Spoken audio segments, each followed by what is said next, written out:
Guys, Samsung S24 അൾട്രയുടെ camera testing ആണ് ഇന്നത്തെ വ്ളോഗിലൂടെ ചെയ്യാൻ വേണ്ടി പോകുന്നത്. ഇപ്പോൾ എടുത്തിരിക്കുന്ന 200 മെഗാ പിക്സൽ അതിൻ്റെ ക്വാളിറ്റിയാണ് ഇപ്പോൾ വീഡിയോ കണ്ടുകൊണ്ടിരിക്കുന്നത്. ഇത് കാണാൻ സാധിക്കുന്നതിൻ്റെ ക്വാളിറ്റി നമ്മൾ ഫസ്റ്റ് യൂസ് ചെയ്തത് OnePlus 7T. ഇപ്പോൾ നെക്സ്റ്റ് അപ്ഗ്രേഡ് ചെയ്തിരിക്കുന്ന ഫോണാണ് സാംസങ് S24 അൾട്ര. അതിൻ്റെ ക്വാളിറ്റിയാണ് ഇപ്പോൾ കണ്ടുകൊണ്ടിരിക്കുന്നത്. നമ്മൾ ടെസ്റ്റ് ചെയ്യാൻ പോകുന്നത് ഇതിൻ്റെ ആൻറ്റി മോഡാണ്. സൂപ്പർ സ്റ്റെബിലിറ്റി മോഡിലിട്ടിട്ട് നമുക്ക് വാക്ക് ചെയ്ത് നോക്കാം.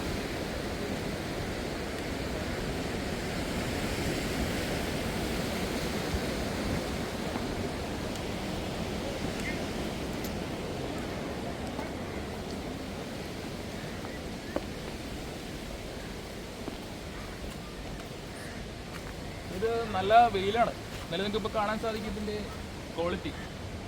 ഇതിപ്പോൾ നടക്കുന്നത് സൂപ്പർ സ്റ്റഡി മോഡലാണ്. അതിൻ്റെ ക്വാളിറ്റി ഇപ്പോൾ ക്ലിയർ ആയിട്ട് ഇപ്പോൾ നിങ്ങൾക്ക് കാണാൻ സാധിക്കുന്നുണ്ട്. നല്ല നല്ല അടിപൊളി ഫോണാണ്, നമുക്ക് വ്ളോഗ് ചെയ്യാൻ പറ്റിയ നൈസ് സെറ്റാണ് സാംസങ് S24. ഗൈസ്, നമ്മളിപ്പോൾ എടുത്തുകൊണ്ടിരിക്കുന്നത് സെൽഫി മോഡാണ്. ഇത് സാംസങ് S24 സെൽഫി മോഡിലെ ഫോക്കസാണ് ഇപ്പോൾ കണ്ടുകൊണ്ടിരിക്കുന്നത്. നമുക്ക് ഷഫിൾ ചെയ്ത് നോക്കാം. ഇതിപ്പോൾ സ്ക്രീൻ ഷഫിൾ ചെയ്ത് കഴിഞ്ഞു. ഇതിപ്പോൾ നോർമൽ മോഡിലാണ് ഇപ്പോൾ വീഡിയോ കണ്ടുകൊണ്ടിരിക്കുന്നത്. നല്ല അടിപൊളി വിഷ്വൽസാണ്, നല്ല ലാൻഡ്സ്കേപ്പിൽ നമുക്ക് ഫുള്ളായിട്ട് കാണാൻ പറ്റുന്നുണ്ട്. ഇപ്പോൾ നിങ്ങൾ കണ്ടുകൊണ്ടിരിക്കുന്നത് പ്രോ മോഡ് S24 അൾട്രയിലെ പ്രോ മോഡിലെ ഷോട്ട്സാണ്. നല്ല അടിപൊളി വ്യൂ അല്ല ഇപ്പോൾ കാണാൻ പറ്റുന്നത്. നമുക്ക് എന്തായാലും ഇപ്പോൾ നെക്സ്റ്റ് ഷോട്ട് ഒന്ന് ട്രൈ ചെയ്യാം. ഇപ്പോൾ നിങ്ങൾ കണ്ടുകൊണ്ടിരിക്കുന്നത് അടുത്ത ഷോട്ടാണ്, അത് നെക്സ്റ്റ് മോഡിലെ വിഷ്വൽസാണ്. നല്ല അടിപൊളി വ്യൂ ആണ് ഇപ്പോൾ നിങ്ങൾക്ക് കാണാൻ പറ്റുന്നത്. നല്ല നൈസ്, നിങ്ങൾക്ക് തീരുമാനിക്കാം ഏത് മോഡാണ് ബെറ്റർ എന്ന്. അടുത്ത മോഡാണ് ഇത്. നല്ല അടിപൊളി മോഡാണ്, നമുക്ക് വീഡിയോ ഒക്കെ ക്യാപ്ചർ ചെയ്യാനായിട്ട് വ്ളോഗിങ് ചെയ്യാൻ പറ്റിയ നല്ല അടിപൊളി മോഡായിരിക്കും. നിങ്ങൾക്ക് തന്നെ ചൂസ് ചെയ്യാം ഏതാണ് നിങ്ങൾക്ക് ഇഷ്ടപ്പെട്ടതെന്ന്. ഗൈസ്, ഇപ്പോൾ നിങ്ങൾ കണ്ടുപിടിക്കുന്നത് ഇതിൻ്റെ ബ്ലർ മോഡ്. ബ്ലർ മോഡിൻ്റെ വിഷ്വൽസാണ്. നല്ല അടിപൊളി ആയിട്ടാണ് ബാക്ക്ഗ്രൗണ്ടൊക്കെ ബ്ലറാവുന്നത്. ഗൈസ്, ഇപ്പോൾ next mode dual recording mode. Dual recording മോഡിലെ വിഷ്വൽസാണ് ഇപ്പോൾ കണ്ടുകൊണ്ടിരിക്കുന്നത്. ഇപ്പോൾ ഫ്രണ്ടിലുള്ള ആളും ബാക്കിലുള്ള ആളും ഇപ്പോൾ സെറ്റപ്പായിട്ട് കാണാൻ പറ്റുന്നുണ്ട്. നമുക്ക് നമ്മുടെ ലവ്ലി മൊമെൻറ്റ്സ് ഒന്നും മിസ്സാവത്തില്ല. അതെല്ലാം നമുക്ക് ഫുള്ളായിട്ട് ക്യാപ്ചർ ചെയ്യാൻ പറ്റും. സോ അതാണ് ഈ ഫോൺ കൊണ്ടുള്ള ബെനിഫിറ്റ്.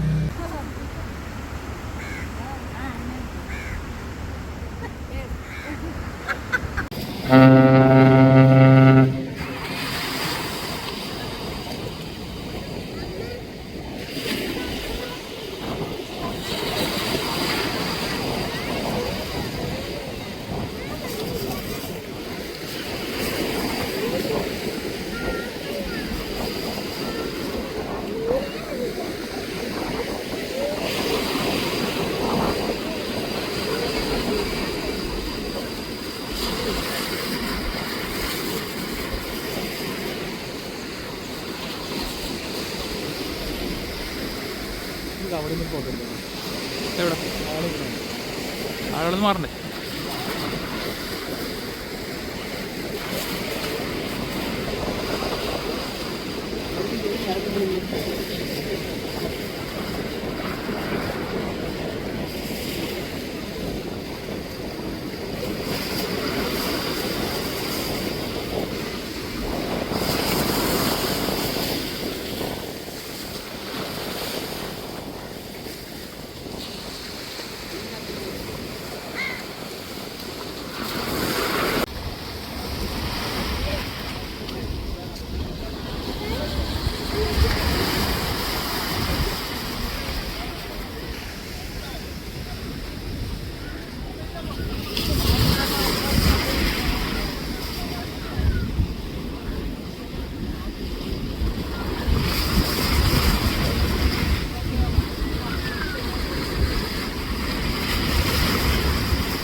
അത് വല വലിക്കുന്ന വീഡിയോ അവർക്ക് കാണിക്കാൻ വേണ്ടി ചെയ്യിപ്പിച്ച് പോകുന്നുണ്ടോ?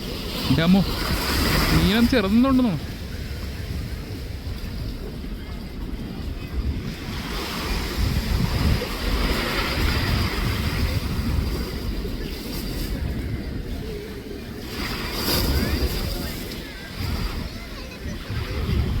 ചെറുതൊന്ന് കുറയ്ക്കുന്നുണ്ടോ?